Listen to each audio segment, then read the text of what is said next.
भी डिस्कस कर चुके। आइस का एक यूज केस है कि आप इसको इसलिए परचेज करेंगे कि आप इसके जरिए डिवाइस एडमिनिस्ट्रेशन करा सकें। हमने देखा, एक्सप्लोर किया इस पूरे के पूरे फीचर को, role based network device administration over TACACS, with an exception जिसमें हमने रेडियस के जरिए भी यही काम किया, और वो हमने किया FMC के ऊपर, but we studied this feature. अच्छा, अब इसके बाद जो हमारे पास यूज केस है वो है सिक्योर एक्सेस का। What is secure access?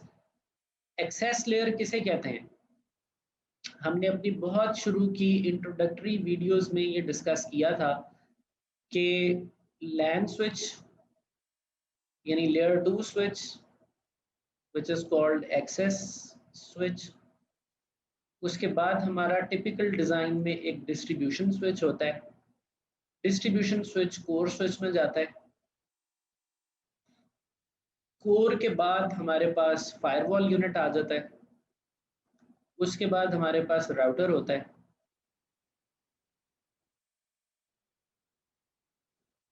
We have router, और इसके बाद हमारा क्लाउड आ जाता है। इट कैन बी इंटरनेट और योर वाइड एरिया नेटवर्क। तो ये मुख्तलिफ लेयर्स हैं जिनको हम एक्सेस डिस्ट्रीब्यूशन कोर बोलते हैं। इसमें इंटरनेट से जो थ्रेट आते हैं उनको रोकने के लिए तो हमने फायरवॉल लगाई होती है। ये एक फर्स्ट लाइन ऑफ डिफेंस है जिसने इधर से आने वाले अटैक्स को रोकना है, एक्सटर्नल थ्रेट्स। लेकिन जो यूजर इधर आके कनेक्ट हो रहा है एक्सेस लेयर में, इससे भी तो हमें थ्रेट्स एक्सपेक्टेड हैं। These threats are called internal threats.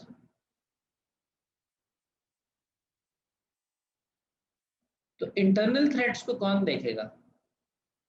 In internal threats से कुछ हद तक, बल्कि काफी हद तक बचत हो सकती है अगर हम अपनी एक्सेस लेयर को इंटीग्रेट कर दें आइस के साथ। और जो भी इस एक्सेस लेयर से कनेक्ट हो इस पॉइंट के ऊपर, वो वायर पर कनेक्ट हो या वायरलेस पर कनेक्ट हो, उसको कुछ AAA यानी ऑथेंटिकेशन ऑथराइजेशन अकाउंटिंग की पॉलिसी से गुजर कर, उस पॉलिसी में अपने आप को साबित कर कर कि वो एबल है, वो अलाउड है, वो एलिजिबल है to connect with this port, हम उसको आने दें। और अगर वो एलिजिबल नहीं है तो ये पोर्ट उसको ऑनर ना करे। यूजुअली हमारे नेटवर्क में क्या होता है, कोई कहीं पर भी केबल कनेक्ट करे, बस नेटवर्क उसको किसी न किसी VLAN के अंदर एक्सेप्ट कर लेता है। हम ये नहीं चाहते। हम चाहते हैं जब भी हम कनेक्ट हों अपने स्विच के साथ, अपने वाईफाई के साथ, अपने ASA के साथ हो VPN, हमें आइस से ऑथेंटिकेशन करानी है और आइस से ऑथराइजेशन करानी है। This thing is called secure access. So we are talking about a use case which is of secure access this time. And this is from data plane point of view. This was from management plane point of view. Here we used mostly TechX and just one use case of Radius. This thing is totally on Radius. No role of TechX whatsoever from now onward. It is all about Radius. तो हमें अपनी access को secure करना है, चाहे wired access है, चाहे wireless access है, चाहे आप VPN से आ रहे हैं। So this is the use case we are diving into. Obviously use cases इसके अलावा भी हैं जो हमें कंप्लीट करने हैं, वो हमारे पास नजर भी आ रहे हैं, बट हम स्टेप बाय स्टेप करेंगे। देखिए, डिवाइस एडमिन का यूज केस समझते समझते हमें काफी टाइम लगा। उसकी रीजन ये है कि हमें आइस का आर्किटेक्चर समझना था कि ये प्रोडक्ट है क्या, हमें आइस का जो पॉलिसी फ्लो है उससे अपने आप को फेमिलियर करना था। तो हमें पॉलिसी फ्लो अंडरस्टैंडिंग के ऊपर वक्त लगा। अब ऑब्वियसली जब हम सिक्योर एक्सेस पढ़ रहे होंगे तो we have no need to understand कि दोबारा से कि पॉलिसी सेट किसे कहते हैं, पॉलिसी सेट के अंदर ऑथेंटिकेशन पॉलिसी क्या होती है, इसके अंदर ऑथराइजेशन पॉलिसी क्या होती है, फिर उसके अंदर रूल्स क्या होते हैं, फिर हर रूल के ऊपर जो कंडीशन लगती है या पॉलिसी सेट की जो कंडीशन होती है ये क्या होती है, ये कैसे बनती है. This is what we have done once for ever while we were discussing device admin portion. वही नॉलेज अब हमारी यहाँ अप्लाई होनी है. So now it is more of कुछ हद तक हमें थ्योरेटिकल अंडरस्टैंडिंग्स करनी है. सिक्योर एक्सेस में एंटर होने से पहले हमें कुछ चीजें ऐसी हैं जिसकी थ्योरी क्लियर करनी है, but after that this is all about making a use case out of the area we are talking about and deploying or configuring that use case. So relatively, this portion will take less time, and this is more kind of the practical use cases and small recipes around which we need to build our understanding. तो अब ये है कि हमें जो start करना है वो डिवाइस एडमिन जो है वो तो हम कर चुके. दिस इज डन और this is no more on the cards. अब जो चीज़ हमें स्टार्ट करनी है दैट इज सिक्योर एक्सेस.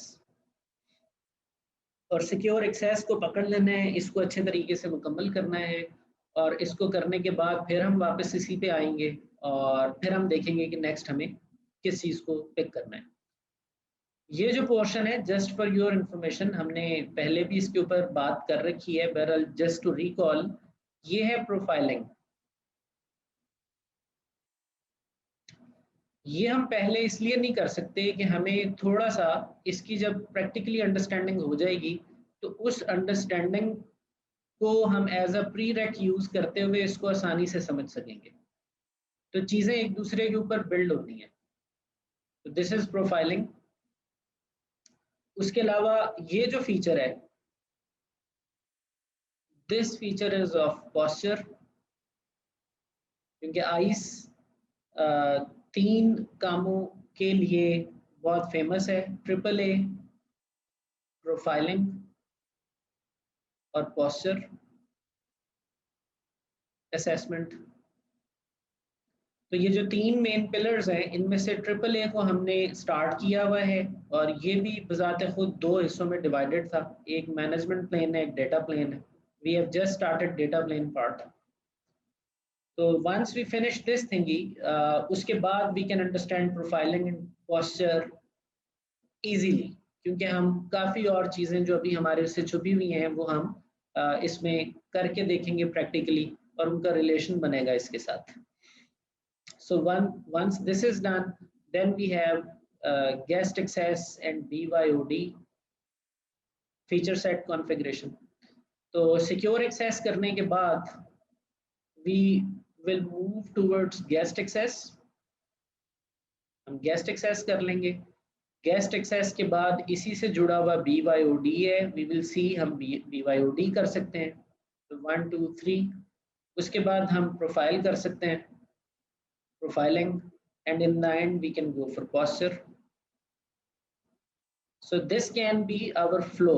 ये जो segmentation है ये जुड़ा हुआ है secure access के साथ ही,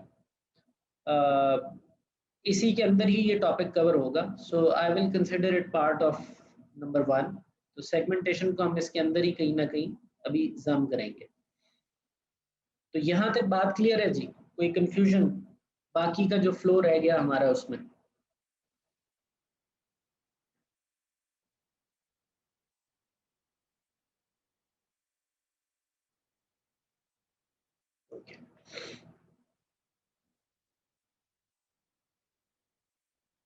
So we are moving on towards secure access.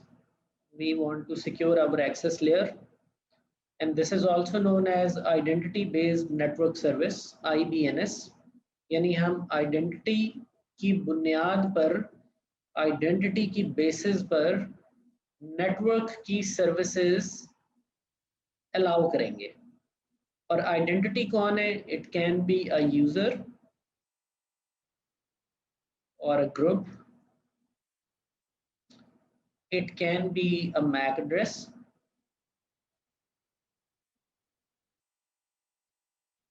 It can be a certificate